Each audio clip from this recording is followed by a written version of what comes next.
उपासक ऐसी भूल न करे, नहीं तो समझ नहीं पाएगा कि उसका साधन मार्ग कब और कैसे छूट गया।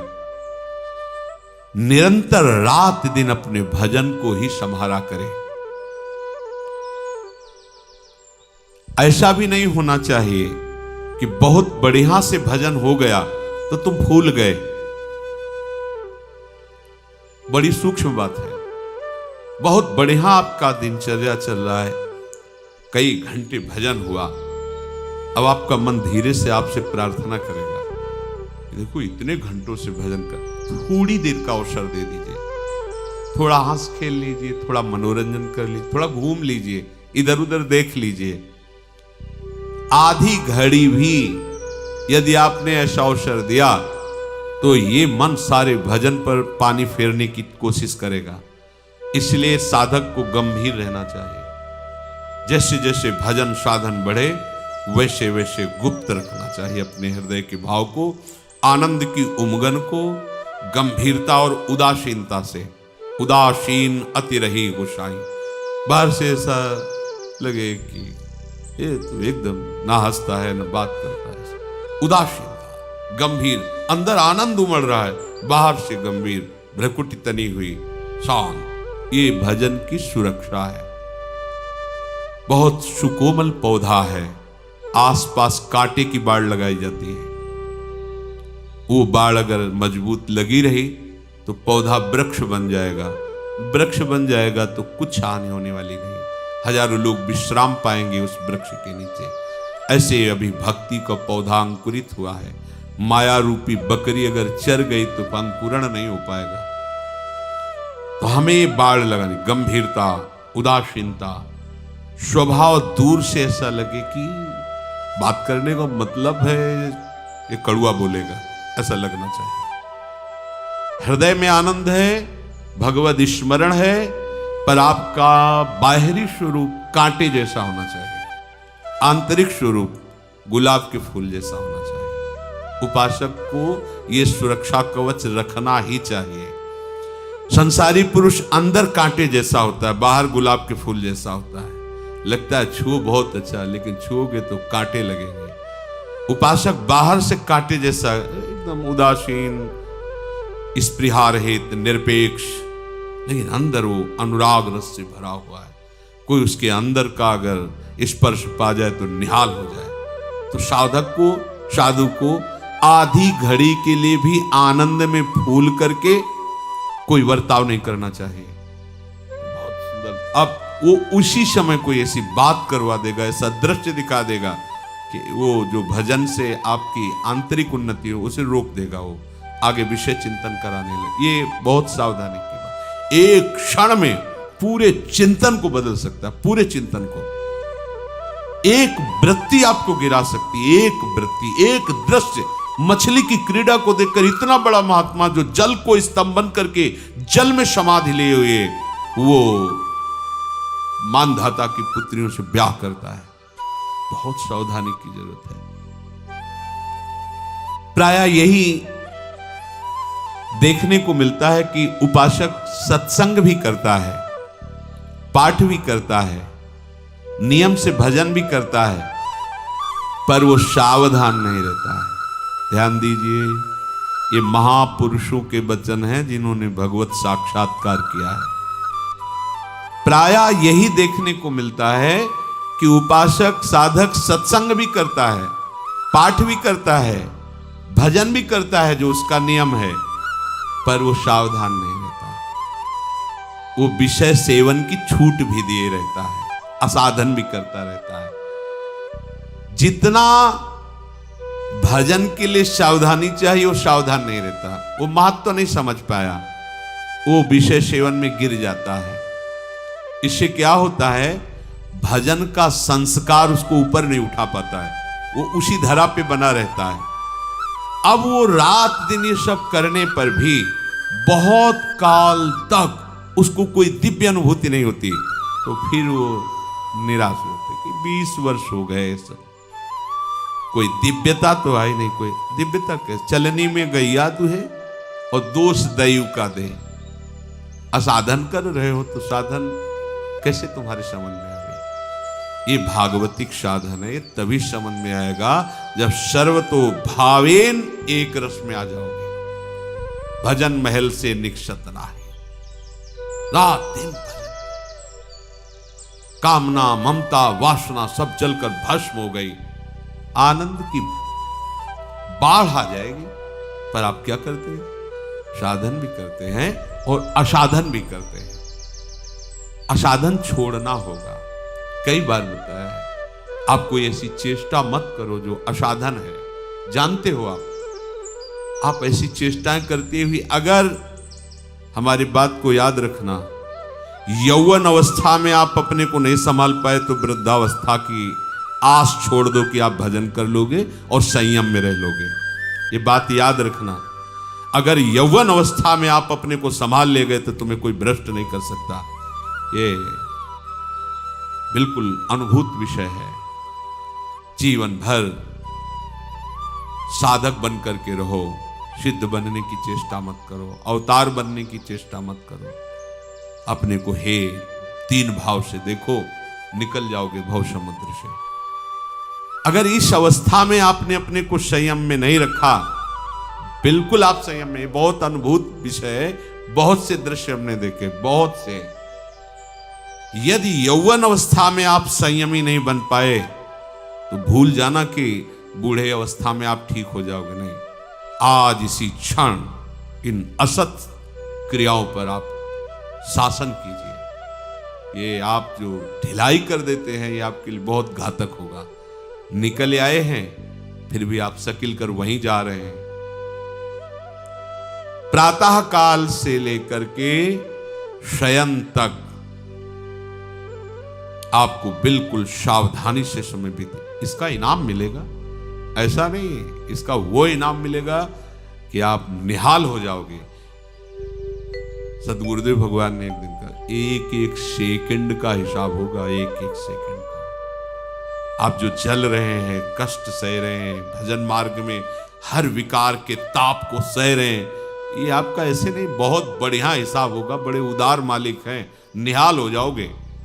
आप इस समय ऐसा ना समझो कि कोई देख नहीं रहा, कोई समझ नहीं रहा। नहीं, मालिक देख रहा है, जिसके लिए तुम आए हो, जिसके दरबार में बैठे हो, जिसके लिए जीवन समर्पित किए हो, जिसके लिए जल रहे हो, ये काम क्रोध आदि जला रहे हो, आप सह रहे हो, आपका हिसाब होगा। वो प्रभु करुणा में आपको निहाल कर देंगे। बस आप चुपचाप शांत रहिए, असाधन मत कीजिए। आगे चलकर आपको खुद समझ में आ जाएगा कि कितनी कृपा है। उल्टे मार्ग पर जाओगे, सावधान नहीं रहोगे तो चलते रहो, कहते रहोगे कि हम बहुत दौड़ लगाते हैं, बहुत बड़े यात्री हैं, लेकिन आप भगवत प्रेम रूपी भिक्षा को नहीं प्राप्त कर पाएंगे। उल्टे मार्ग पे जाओगे, दौड़ते रहो, चाहे जितनी रफ्तार तेज हो, तो आप पहुंच थोड़ी जाओगे। भगवत प्रेम रूपी भिक्षा आप नहीं मांग पाओगे, नहीं मांग पाओगे। मन चाहे भोग चाहो, मान सम्मान चाहो और प्रभु का प्रेम चाहो, ऐसा कैसे हो सकता है? जो भोग चाहता है, मान सम्मान चाहता है, वो बात भले प्रेम की कर ले, प्रेम की चाह भी नहीं कर सकता। मुंह से बात करना अलग बात होती है। प्रभु आपके स्वरूप ही, आपकी आत्मा ही है, उनको कुछ कहने की जरूरत नहीं, वो हृदय से जानते हैं। आपके अधिकार के अनुसार आपको प्राप्त होगा, ध्यान रखना। अगर आपने अपना अधिकार भोगों तक ही रखा है तो आप दिव्यता की अनुभूति नहीं कर सकते। आप प्रभु को अपना मान करके सबको छोड़ दिए तो आपको कभी प्रभु छोड़ भी नहीं सकते। आपने सबको छोड़ दिया, प्रभु को पकड़ लिया, प्रभु ने आपको पकड़ लिया। आपके हृदय प्रभु बन गए, प्रभु के हृदय आप बन गए। आप प्रभु के सिवा किसी को नहीं जानते तो प्रभु आपके सिवा किसी को नहीं जानते। बहुत सुंदर बात है। परम स्वतंत्र भगवान दुर्वासा जी से कह, अहम भक्त परात। ओह, गजब कर दिया। अखिल ब्रह्मांडों के स्वामी, अनंत शक्तियों के स्वामी कह रहे हैं, ऐ द्विज, मैं भक्त के अधीन हूं, तो मेरा अस्त्र भी भक्त के अधीन है। जाओ पैर पकड़ो जाके भक्त के, यहां भगवान के पैर पकड़ने से काम नहीं चलेगा। उसके अहम भक्त पराधीनो अस्वतंत्र इव द्विज, मैं स्वतंत्र नहीं हूं, मैं भक्त के अधीन हूं। ये बात भगवान, इससे बड़ा कौन सम्मान दे सकता है? इससे बड़ा सम्मान कुछ हो सकता है? जिनका वेद यश गाते हैं, जिनको परम स्वतंत्र परमात्मा ब्रह्म कहा गया, वो स्वयं श्री मुख से कह रहे, तुम क्या समझते हो मैं स्वतंत्र हूं? नहीं, मैं भक्त के अधीन हूं। अहम भक्त पराधीनो अस्वतंत्र इव द्विज। इससे बड़ा प्यार क्या हो सकता है? इससे बड़ा दुलार क्या हो सकता है? इससे बड़ा सम्मान क्या हो सकता है? इसलिए सावधान, निश्चित निश्चित ऐसे वचन प्रभु उन्हीं के लिए कहते हैं जो प्रभु के सिवा किसी को अपना नहीं मानते। भोगों का मिलना, भोगों का भोगना, एक चराचर जगत इसी में फंसा हुआ है। साधक, उपासक इन्हीं से हटाए तब उसे साधक कहा जाता है, उपासक कहा जाता है। वो भोगों की ओर नहीं देखता, वो प्रभु की ओर देखता है। वो भोगों की चाह नहीं करता, वो प्रभु की चाह करता है। प्रभु के नाम रूप गुण लीला का सदैव स्मरण, यह हमारा जीवन है। यदि हमारे जीवन के अभ्यास तारतम्य में यही केवल चल रहा है, नाम, मंत्र, रूप चिंतन, लीला गायन, लीला श्रवण, सेवा, हमें और कोई जानने की जरूरत नहीं। सब कुछ अनुभूतियां इसी में आ जाएंगी। आपके हृदय की स्थिति हो जाएगी। चाहो न सुगति सुमति संपत्ति कछु, रिधि सिद्धि विपुल बड़ाई, हेतु रहित अनुराग राम पद, बढ़े अनुदिन अधिकाई। आहा, इससे सुंदर मति कोई होती है क्या? नाम जप चल रहा है, मंत्र चल रहा है, वाणी गायन, लीला श्रवण, सेवा, इसलिए कहते मुझे सुमति नहीं चाहिए। अब इससे बड़ी कोई बुद्धि नहीं होती, बस हमें इतना है। न सुगति, वर्तमान में हम भगवदानंद का अनुभव कर रहे हैं, भगवत लीला गायन, भगवत नाम कीर्तन, भगवत सेवा। अब हमें कोई गति नहीं चाहिए, कोई गति नहीं चाहिए। जे जोनि जन्मो कर्म बस, तानाथ पद अनुराग। कोई अब चिंता की बात नहीं। श्री राधिका रति निकुंज मंडली तत्र तत्र हृदय में विराजता। प्रहलाद जी भगवान नरसिंह देव से कहते, आपकी दुरंत माया जिससे सब भयभीत होते, मैं बिल्कुल भयभीत नहीं हूं, क्योंकि मैं आपका लीला गायन, आपका नाम गान और आपके चरणामृत के बल पर इस माया को परास्त कर दूंगा। लेकिन हम आपसे प्रार्थना इन जीवों के लिए करते हैं जो आपके नामामृत से, आपके लीलामृत से, आपके चरणामृत से विमुख है। बात पकड़ो। कह रहे हैं मुझे आपकी दुरंत माया से कोई भय नहीं, मैं आपका चरणामृत पीता हूं, आपका नाम जप करता हूं, आपका लीला गायन करता हूं। इसके बल पर इस माया पर हम विजय प्राप्त कर लेंगे। अकाल मृत्यु हरणम सर्वव्याधि विनाशनम, ये समस्त रोगों का नाश करके, अकाल मृत्यु का नाश करके प्रेम रस प्रदान करने वाला भगवत चरणामृत। श्री कृष्ण पादोदकम पीत्वा पुनर्जन्मो न विद्यते। नाम रूप लीला गुण, इससे बड़ी कोई सुगति नहीं, कोई सुमति नहीं और कोई संपत्ति नहीं, और इससे बड़ी कोई सिद्धि नहीं। वर्तमान में हम भगवदानंद में हैं, प्रभु के नाम रूप लीला में, हमें और कोई सिद्धि नहीं चाहिए। बस एक बात, प्रतिपल हमारा हृदय आराध्य देव की तरफ द्रवित होकर बहता रहे, यही आकांक्षा। परम गति, परम मति, परम संपत्ति यही है, विश्वास करो। यही परम गति है, यही परम मति है, यही परम संपत्ति है। ये कभी नष्ट नहीं होती है। चाहे जितनी ऊंची स्थितियों में चले जाओ, वहां से पतन होगा, पर इससे नहीं।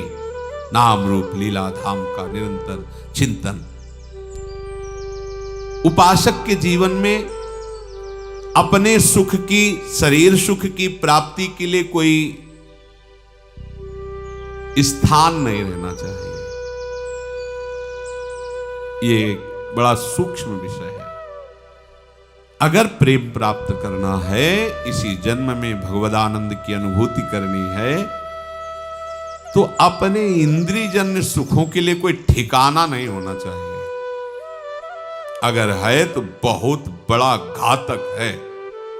हम वहां चले जाएंगे तो मनोनुकूल भोजन मिल जाएगा, वहां बैठ जाएंगे तो ये, उसके पास चले जाएंगे तो इस इंद्रिय का सुख मिल जाएगा। समझ लीजिए कि उसने पतन का गड्ढा खोद के पहले से तैयार कर रखा है।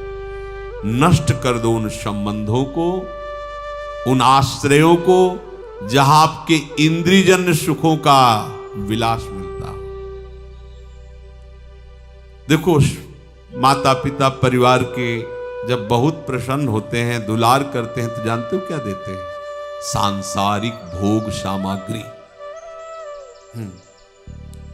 बढ़िया से बढ़िया कपड़ा, बढ़िया से बढ़िया भोजन, बढ़िया से बढ़िया भोग सामग्री, क्योंकि वो इतना ही जानते हैं, वो सुख का मतलब इतना ही जानते हैं।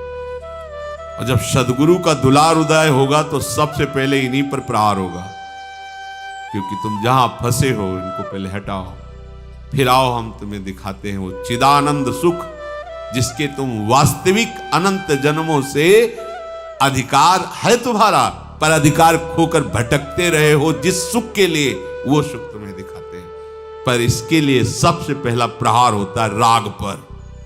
शरीर राग, संबंधियों का राग, भोगों का राग। तो अगर वो उपासक सच्चा नहीं है, कच्चा है, तो वो उसी रेखा पे चला जाता है। इस रेखा पे टिकना बहुत कठिन होता है। सच्ची मानिए, आगे की बात तो आपके हृदय में खुद आ जाएगी। आपको अपने आराध्य देव के नाम, मंत्र, रूप, लीला गायन, लीला श्रवण, इसी अभ्यास में से पचा दो कि कुछ भी समय खाली न रहे आपके पास। फिर आप देखना, रूप झलकने लगता है नेत्रों के सामने। आराध्य देव का रूप भारी परिवर्तन उसी समय होता है जो उपासक के जीवन में एकदम भागवतिक परिवर्तन होता है। उसका मतलब होता है कि उसके साधन में, उपासना में अब रंग आ गया है। रंग क्या होता है? आराध्य देव का पधारना, भावनात्मक रूप आ जाना। वो रूप विवश कर देता है। ऐसी फिर लगन लगती है कि जो हमारी भावना में हमसे बात कब करेंगे। वो कभी कभी प्रणय को भी ऐसे छुप छुप के क्या देख रहे हो, बात करो ना, मिलो ना। वो एक, ये सब दिमाग से अलग की बातें होती है। नारायण स्वामी एक पद में कह रहे हैं, जाही लगन लगी घन श्याम की, जाही लगन लगी घन श्याम की, धरत कहूं पग परत हूं कि तहूं, भूल जाए सुधी धाम की, जाहि लगन लगी घन श्याम की, छवि निहार। ऐसा लाल की रूप माधुरी नैनन निरख नेक सखी, मनसिज मन हरन हास सावरो सुकुमार रास, नख सिख अंग अंगन उमग सौभग सीव नखी। ऐसा रूप देखो, कैसा रूप है। श्रवण कुंडल छुरित रुरत कुंतल ललित, कस्तूरी चंदन तिलक भाल को, चंद गति मंद भई, निरख छवि काम गई, देख हरिवंश हित वेश नंदलाल। छवि निहार, ये बड़े बड़े आचार्य कोट के महापुरुष उच्च स्वर से विलाप करते हुए पूरा जीवन रोए हैं। तो महाप्रभु चैतन्य देव गंभीरा मंदिर में 1-2 वर्ष की बात नहीं, वर्षों वर्षों रात दिन अनवरत अश्रु बहाते हुए श्री कृष्ण प्रेम में रात दिन। ओह, एक बार देखा महाप्रभु के यहां से रक्त स्रवित हो रहा था, गोविंद आदि जो सेवा में थे, ये क्या प्रभु आप वो दीवार में से रगड़ रहे थे, और उनका वो सामने श्री कृष्ण खड़े हैं, बुला रहे हैं, दरवाजा नहीं मिल रहा, मैं दरवाजा बना रहा था। ऐसी देखो ना प्यारी जी के प्रीतम कैसे हैं, ये समर्थ प्रेम स्वरूप महापुरुष हैं, ये भगवान है, ये साक्षात प्रभु है, और प्रभु के भी प्रभु इसलिए ने महाप्रभु कहा गया। इनकी देखो कैसी रूप की कैसी कैसी महामहिम स्थिति है कि इस रूप ने कैसा बावरा कर दिया, कैसा प्रेम विकल। 18 वर्ष तक निरंतर अश्रु बह रहे गंभीरा मंदिर में महाप्रभु की ऐसी। हाँ, कृष्ण बोलते पूरा वातावरण कृष्णाकार हो जाता। हाँ प्राणनाथ, वो प्रेम का मानो समुद्र उफान में आ गया हो। पावत ही तिनको दरस उपनय उपजय भजनानंद, बिन ही श्रम छुट जाए सब जे माया के फन।